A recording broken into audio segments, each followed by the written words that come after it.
공법의 정답 국토계획법의 11번째 강의는 도시기본계획의 수립과 승인 절차입니다.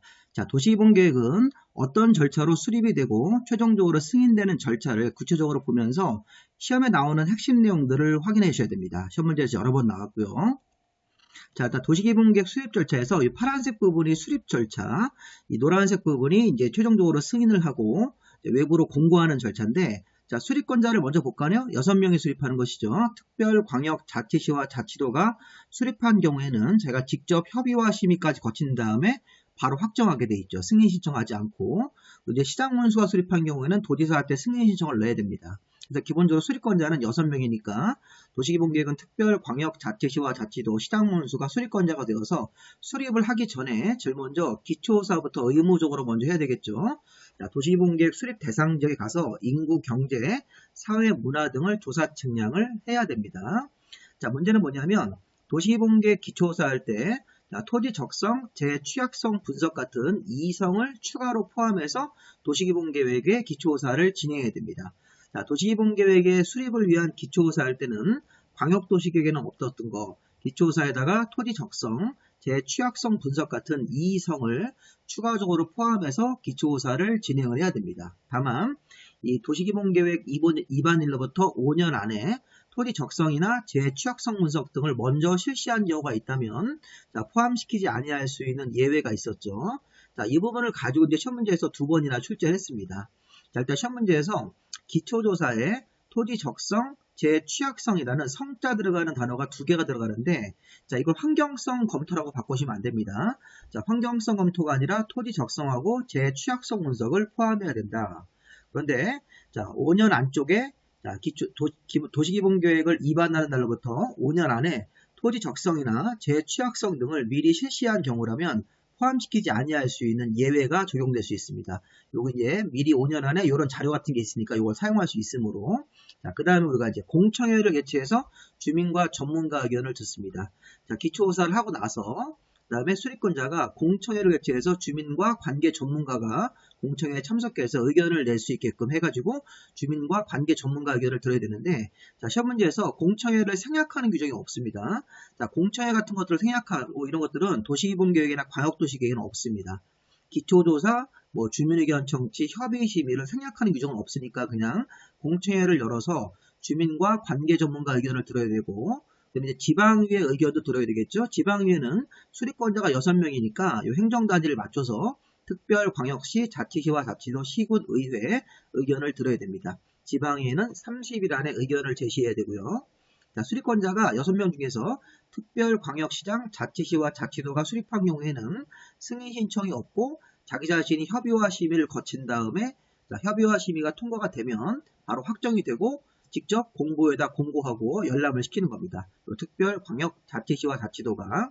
자, 반면에 시장문수가 수립한 경우에는 도지사한테 승인 신청을 내죠. 그럼 도지사가 승인을 하기 전에 도지사가 관계 행정기관회장과 협의하고 지방도시계획의 심의를 거친 다음에 도지사의 이름으로 승인을 하고, 자, 도지사가 관련 서류를 다시 시장문수에게 송부해서 송부받은 시장문수가 공고하고 30일 이상 열람시키도록 되어 있습니다. 자, 이때 우리가 특별광역시, 자치시와 자치도가 수립한 경우에는 승인 신청하지 않기 때문에 직접 협의와 심의를 거쳐서 확정하고 이 공고에 공고시키고 열람시키는 것을 직접 한다고 보시면 되겠습니다. 이런 내용들을 한번 쭉 보시면서 기초사안에 2성이 포함되어 있다. 자, 주민 관계 전문가 의견이 공람이 아니라 공청회다. 지방의회는 이렇게 6개의 행정단위가 나와야 됩니다. 수립권자가 6명이기 때문에 시장문수만 수립했을 때 도지사한테 승인을 신청해야 된다. 이렇게 해서 보시고, 자, 좀 세부사항을 보시면요. 자, 도시기본계획 기초조사에 관해서는 광역도시계획의 기초조사 규정을 그대로 준용하도록 되어 있습니다. 그래서 우리 광역도시계획의 기초조사 내용을 준용하면 되겠고, 자, 이제 차이점은, 자, 도시기본계획 기초조사에는 토지 적성, 재취약성 분석 같은 것들을 취약성 분석을 포함을 해야 됩니다. 다만 이 도시기본계획의 2반일로부터 5년 안에 토지 적성이나 재취약성 분석 같은 걸 검토를 실시한 경우에는 그러하지 않다 이렇게 돼 있으니까 아까 보신 겁니다.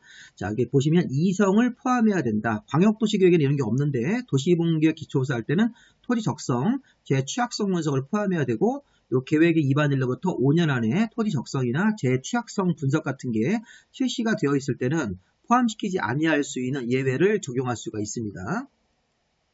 자, 그 다음 우리 공청회를 개최해서 주민과 관계 전문가 의견을 들어야 되는데, 자, 공청회 개최도 우리 광역도시계획이랑 유사하게 공청회 개최 예정일 14일 전까지 일간신문이나 관보나 공보, 홈페이지 또는 방송에다가 개최 목적과 개최 시간과 장소를 1회 이상 공고해서 공청회를 한다고 알려야 되는 것입니다. 이런 매체를 하나 선택해가지고 공청회도 광역도시계획 공청회 개최 규정을 준용하기 때문에 광역도시계획에 나왔던 이런 세부적인 내용들이 도시개발계획 공청회도 적용이 됩니다.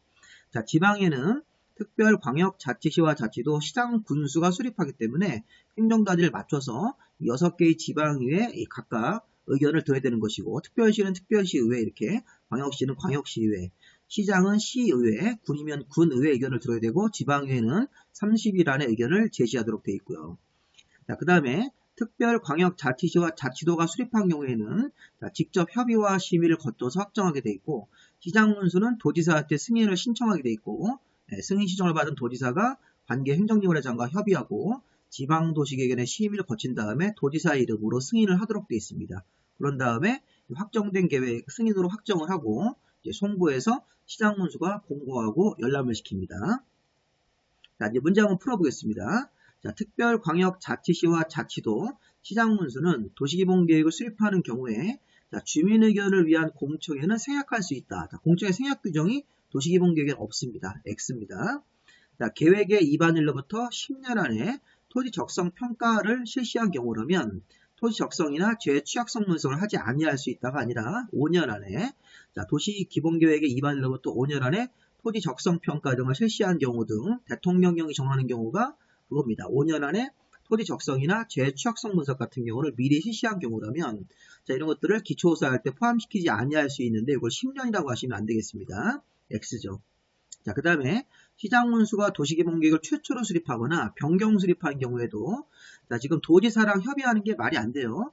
자, 시장문수는 도시개발계획을 최초로 수립하거나 변경 수립했을 때는 도지사에게 승인 신청, 그럼 도지사가 승인 신청을 받아서 도지사가 관계 행정기관장과 협의하는 거지, 시장문수가 막바로 도지사랑 협의하는 게 아닙니다. 틀렸습니다. 도지사한테 승인 신청을 하고 도지사가 관계 행정기관장과 협의하고 도지사가 지방도시계획의 심의를 거쳐서 확정하도록 되어 있는 것이니까, 그래서 보시면 이거 틀렸습니다. X로 봐야 되겠습니다. 자, 시장문수가 도지사랑 협의하는 경우는 없습니다. 절차상에서 도지사한테 승인 신청을 내야 되는 것이죠. 자, 여기까지 마무리하시면 되겠습니다. 열심히 계속 공부해 보시기 바랍니다.